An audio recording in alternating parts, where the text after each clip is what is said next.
নমস্কার বন্ধুরা, আরও একটি নতুন ভিডিওতে আপনাদের সবাইকে স্বাগতম। আজ আমরা বলবো কোন পাপের ফলে মানুষ কুকুর হয়ে জন্মাতে হয়। এই ভিডিওতে আপনারা এই সম্পর্কেই জানতে চলেছেন। ভিডিওটি শুরু করার আগে বন্ধুরা, আপনারা যারা আমাদের চ্যানেলটিকে এখনও সাবস্ক্রাইব করেননি তারা অবশ্যই আমাদের চ্যানেলটিকে সাবস্ক্রাইব করে নিন। তবে চলুন শুরু করা যাক আজকের ভিডিওটি। বন্ধুরা, আমাদের ধর্মগ্রন্থের জীবনের সঙ্গে সঙ্গে মৃত্যুর পরে আত্মা কোন যোনিতে জন্ম নেবে তার বিস্তারিতভাবে আলোচনা করা হয়েছে। মানুষ তার কর্মের অনুসারেই মৃত্যুর পরের জন্ম পেয়ে থাকে। যদি কোনো মানুষের পাপ নখ বরাবর হয় তাহলে সেই মানুষটিকে আর ধরাধামে জন্মগ্রহণ করতে হয় না, কেননা সেই ব্যক্তি মোক্ষ লাভ করে ফেলে।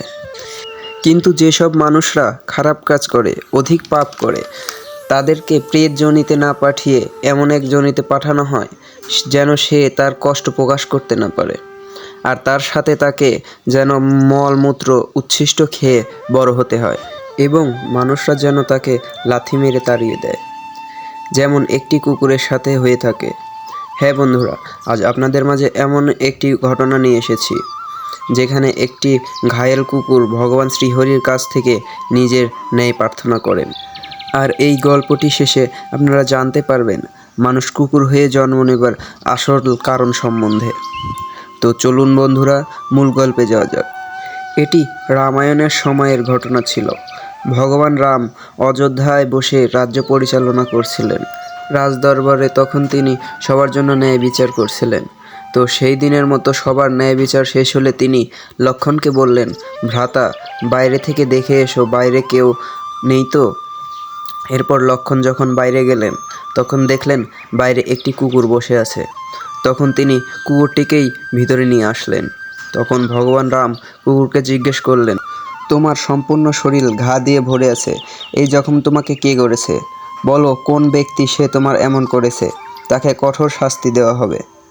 তখন কুকুরটি বলল, একজন ভিখারি তাকে বিনা কারণেই মেরেছে।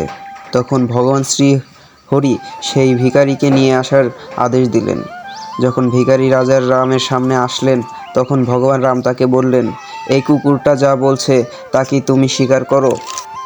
তখন ভিখারিটি বললেন, হে রাজন, আমি অনেক ক্ষুধার্ত ও রেগেছিলাম, আর আমি কোনো কিছু না ভেবেই তাকে এইভাবে মেরেছি, এই জন্য আমি কুকুরটিকে মেরেছিলাম। তখন ভগবান রাম হরি ভাবনায় পড়ে গেলেন। তিনি বুঝতে পারছিলেন না কুকুরটির সাথে কী ন্যায় করা যায়, কেননা তিনি জানতেন এটি একটি গম্ভীর বিষয়। এই জন্য তখন তিনি কুকুরটিকে বললেন, তোমার অনুসারে এই ভিখারিকে কী দণ্ড দেওয়া যায়? রাজা রামের জবাব শুনে রাজসভার মন্ত্রীগণ বললেন, মহারাজ, আপনি এটা কি বলছেন? ভগবান রাম তাদেরকে শান্ত হতে বললেন।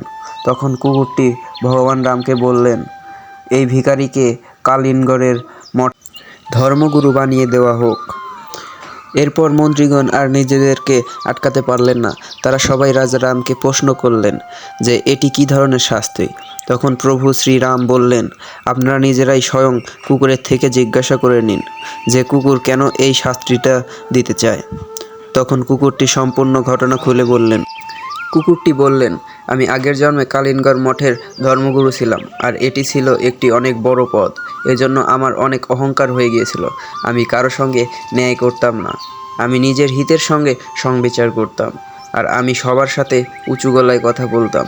আমি নিজেকে নিয়ন্ত্রণ করার অনেক চেষ্টাও করেছিলাম, কিন্তু তা পারিনি। আমার অহংকারের কারণে আমি দেখলাম আমি কিছুদিনের মধ্যেই নষ্ট হয়ে গেছি। সমাজে আমার বদ ও খারাপ আচরণের কথা ছড়িয়ে পড়ে, যা আমার কাছে জীবিত থাকাকালীন মৃত্যুর থেকে কম কিছু ছিল না। আমাকে মারার সময় ভিখারি অনেক ক্রোধে ছিল এবং আমার উপর অনেক চিল্লাতেছিল। এই জন্য ধর্মগুরু হবার পর যখন সেও শক্তি পাবে, সেও নিজেকে এইভাবে বিনাশ করে নেবে, যেমন আমি নিজেকে করেছিলাম। তো এই গল্পের মাধ্যমে আপনারা কি বুঝতে পারলেন কালিনগড়ের ধর্মগুরু কেন কুকুরজনি লাভ করেছিলেন, তা অবশ্যই কমেন্টে জানাবেন। তো আজকের মতো এখানেই বিদায় নিচ্ছি। দেখা হবে আবার নতুন কোনো ভিডিওতে। রাধে রাধে।